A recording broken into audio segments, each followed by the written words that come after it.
Hold up, no, not that John Wick. Sorry to disappoint you if you're looking for that movie star John Wick, but my name is John Wick, and I'll be your son or daughter's 7th grade social studies teacher this year. We'll be hanging out in room 216. Over the course of the next couple minutes, I'm going to walk you through what they're going to do with me this school year.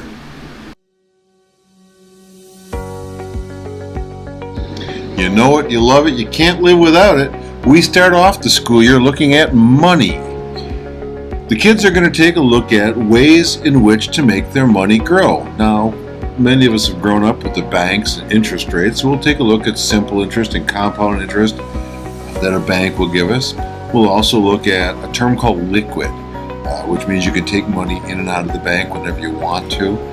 We'll move on to a certificate of deposit, which gives you a little better interest rate, but is not liquid. Then we'll also talk about bonds, giving our money to the government, with again, not very liquid, but a good return.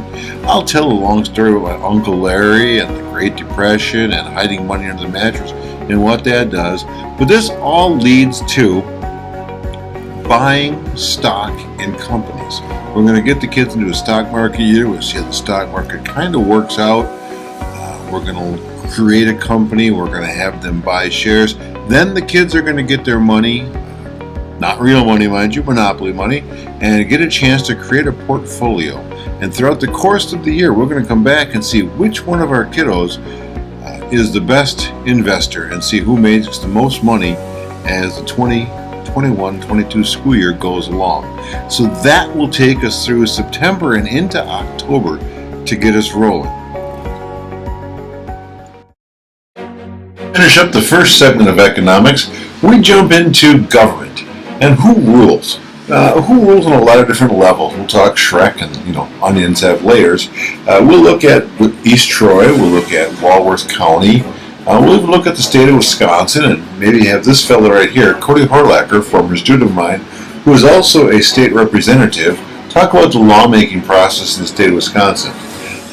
We'll make sure to take a little bit of time going over who controls what at the state, the local, and the federal level, so we get a better idea of where to focus our energies, especially as we become adults. We'll spend most of our time, however, on the federal government, the one created by the Constitution of the United States. The one that starts out with "We the people." We'll take a look at what our forefathers did in order to gain their independence from England. And then the idea is they had to kick around in order to create the Constitution that we have today. We'll focus on the 3 branches of government created in Articles 1, 2, and 3 of our Constitution. The first article, which creates the legislative or lawmaking branch. We'll look at Congress, where we have Brian Stile here in District 1, as well as our senators Ron Johnson and Tammy Baldwin. We'll take a look at what the lawmaking branch is responsible for. Then we'll move on to the executive branch as President Joe Biden, created by Article 2. We'll take a look at the White House. We'll take a look at all the executive powers and all the executive offices. I think the kids will be amazed at all the number of things the cabinet positions are really in charge of for the president. We'll also take a quick peek at the Electoral College and the whole election process. Try and keep that as cleaned up as we can for the kids. Take a look at how many electoral votes each state has, and the magic number being 270 and how they get there. And then we'll move on to Article 3, which creates the judicial branch and our 9 Supreme Court justices, which serve for life. And we'll take a look at some of the landmark Supreme Court cases and see some of the just amazing decisions that our Supreme Court has had to make. And the kids will have a research project there as we get to that one as well.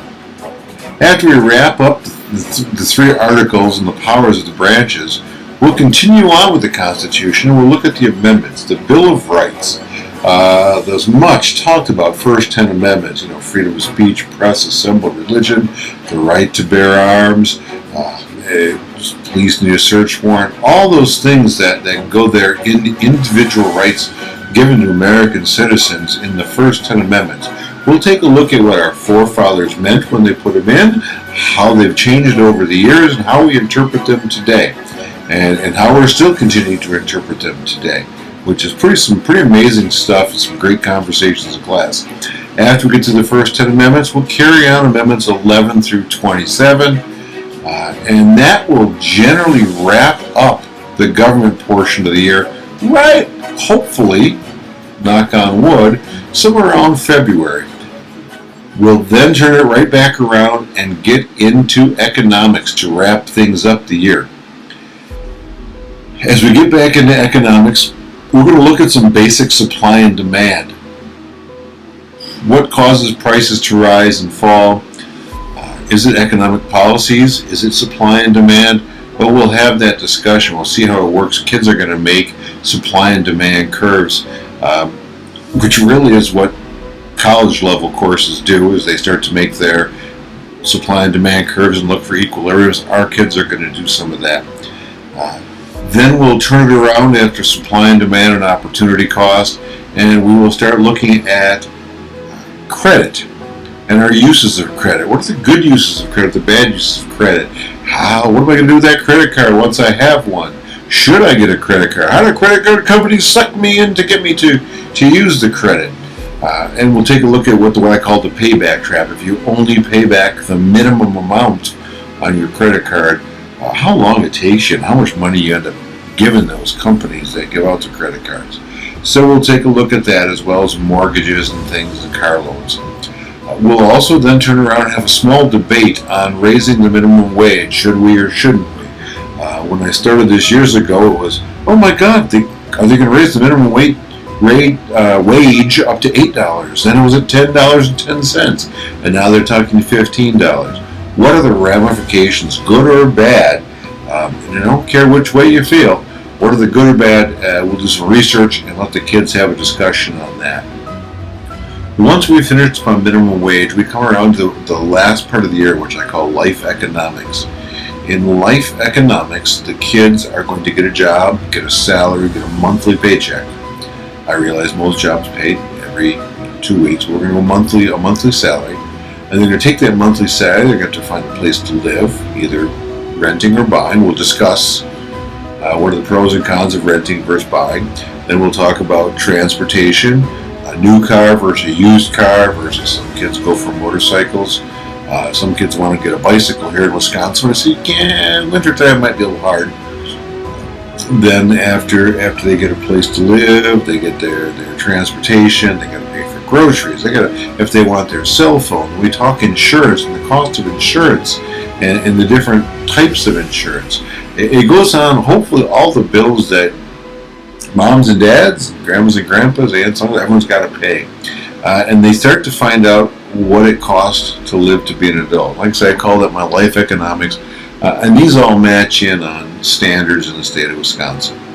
So that will bring us to the end of the school year. Well, everybody, that is it. That's 7th grade social studies in a nutshell. Hopefully you'll find this a little bit informative. If you have any questions for me, please feel free to ask.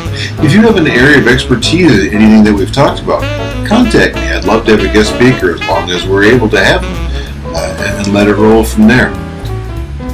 Other than that, I look forward to a great year, getting to know your kids. Hopefully you'll hear my name in a positive manner as the year goes on. And the biggest thing I can tell parents throughout the year is, if you have any questions, any at all, anything, please feel free to ask. Contact me, be it an email or phone call, whatever. But let's get it fair up there. I'm available before school, after school. Our goal is to have your kids be successful this year. All right, let's have a great year, everybody. We'll see you soon.